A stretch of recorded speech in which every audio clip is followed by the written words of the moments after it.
അതെ, കേരളത്തിന്റെ അടുത്ത മുഖ്യമന്ത്രി ആര് എന്ന് എല്ലാവരുടെയും ചോദിക്കാൻ നേരത്ത് എല്ലാവരും ഒരേ സ്വരത്തിൽ പറയുന്ന ഉത്തരം ശ്രീമാൻ സുരേഷ് ഗോപി. സുരേഷ് ഗോപി തന്നെയായിരിക്കണം കേരളത്തിന്റെ അടുത്ത മുഖ്യമന്ത്രി എന്ന് പറഞ്ഞിരുന്നു ആൾക്കാർ. ഞങ്ങളൊന്ന് അന്വേഷിച്ചിറങ്ങി അദ്ദേഹം എന്തുകൊണ്ടാണ് കേരളത്തിലെ ജനങ്ങൾ സുരേഷ് ഗോപി ആവണം കേരളത്തിന്റെ മുഖ്യമന്ത്രി എന്ന് പറയുന്നത്.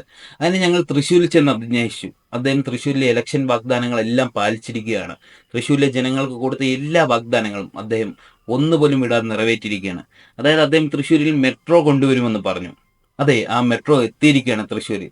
അതായത് എറണാകുളത്ത് നിന്നും ആനപ്പുറത്ത് വലിച്ചു നീട്ടിയാണ് തൃശ്ശൂരിൽ അദ്ദേഹം മെട്രോ എത്തിച്ചിരിക്കുന്നത്. ഡെയിലി ദിനംപ്രതി 3-4 ട്രെയിനുകൾ അതുവഴി ഓടുകയും ചെയ്യുന്നുണ്ട്. എന്നിരുന്നാലും അദ്ദേഹത്തിന്റെ ഒരു കേപ്പബിലിറ്റി നമ്മൾ മനസ്സിലാക്കണം. അതായത് മെട്രോ കൊണ്ടുവരുമെന്ന് പറഞ്ഞു, തൃശ്ശൂരിൽ തന്നെ അദ്ദേഹം മെട്രോ കൊണ്ടുവന്നിരിക്കുകയാണ്.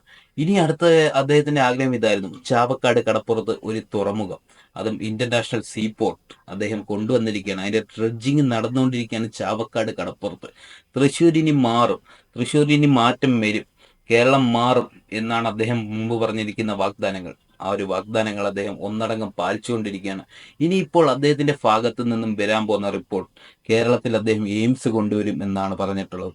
അതെ, തീർച്ചയായും അദ്ദേഹം എയിംസും കേരളത്തിൽ കൊണ്ടുവന്നിരിക്കും. നമുക്കെല്ലാവർക്കും ഉറപ്പുണ്ട് അദ്ദേഹത്തിന്റെ ദൃഢനിശ്ചയത്തിൽ, അദ്ദേഹത്തിന്റെ ആത്മാഭിമാനത്തിൽ. കാരണം പറയുന്ന വാക്കുകളെല്ലാം പാലിക്കുന്ന ഒരു വ്യക്തി. ഇലക്ഷൻ വാഗ്ദാനങ്ങളായിട്ട് പറഞ്ഞ എല്ലാ കാര്യങ്ങളും അദ്ദേഹം പാലിച്ചിരിക്കുന്നു. ഇനി ഒന്നുപോലും പാലിക്കാൻ ബാക്കിയില്ല. അതുകൊണ്ട് എന്തുകൊണ്ടും പറയുന്നു, കേരളത്തിൽ മുഖ്യമന്ത്രിയാവാൻ ഏറ്റവും യോഗ്യൻ സുരേഷ് ഗോപി അല്ലാതെ മറ്റാരുമില്ല. കാരണം നിങ്ങൾ വല്ലപ്പോഴും എറണാകുളത്ത് നിന്ന് തൃശ്ശൂരിലേക്ക് ആ ഒരു മെട്രോയിൽ സഞ്ചരിക്കണം. അതായത് തൃശ്ശൂർ റൗണ്ടിന് സമീപമാണ് മെട്രോ സ്റ്റേഷൻ ഉള്ളത്. ആ മെട്രോയിൽ കയറി നിങ്ങളൊന്ന് സഞ്ചരിക്കണം. എന്തൊക്കെ കാഴ്ചകളാണ് നമ്മൾ കാണാൻ പോകുന്നത്. വികസനത്തിനാൽ മാറിക്കൊണ്ടിരിക്കുകയാണ് തൃശ്ശൂർ നഗരം.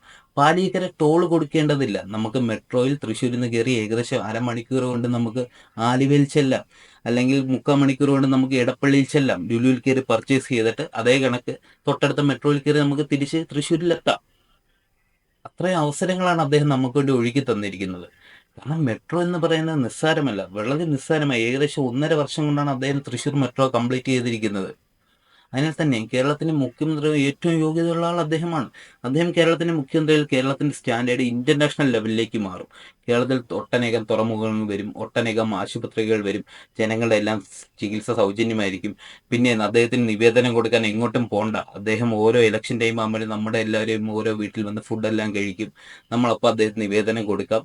അത് കഴിഞ്ഞിട്ട് അദ്ദേഹത്തിന് നിവേദനം കൊടുക്കുക. കാരണം അദ്ദേഹം ഭരണത്തിൽ കുറച്ച് തിളങ്ങി നിൽക്കുന്ന നേരത്ത് നിവേദനം കൊണ്ടുവന്ന് നമ്മൾ അദ്ദേഹത്തെ ബുദ്ധിമുട്ടിക്കരുത്. അതിനാൽ തന്നെ കേരളത്തിന്റെ ഏറ്റവും വലിയ മുഖ്യമന്ത്രി, അതായത് കേരളത്തിലെ ഏറ്റവും മികച്ച മുഖ്യമന്ത്രി ആവാൻ അദ്ദേഹത്തിന് സാധിക്കട്ടെ. എന്തായാലും ആശംസകൾ.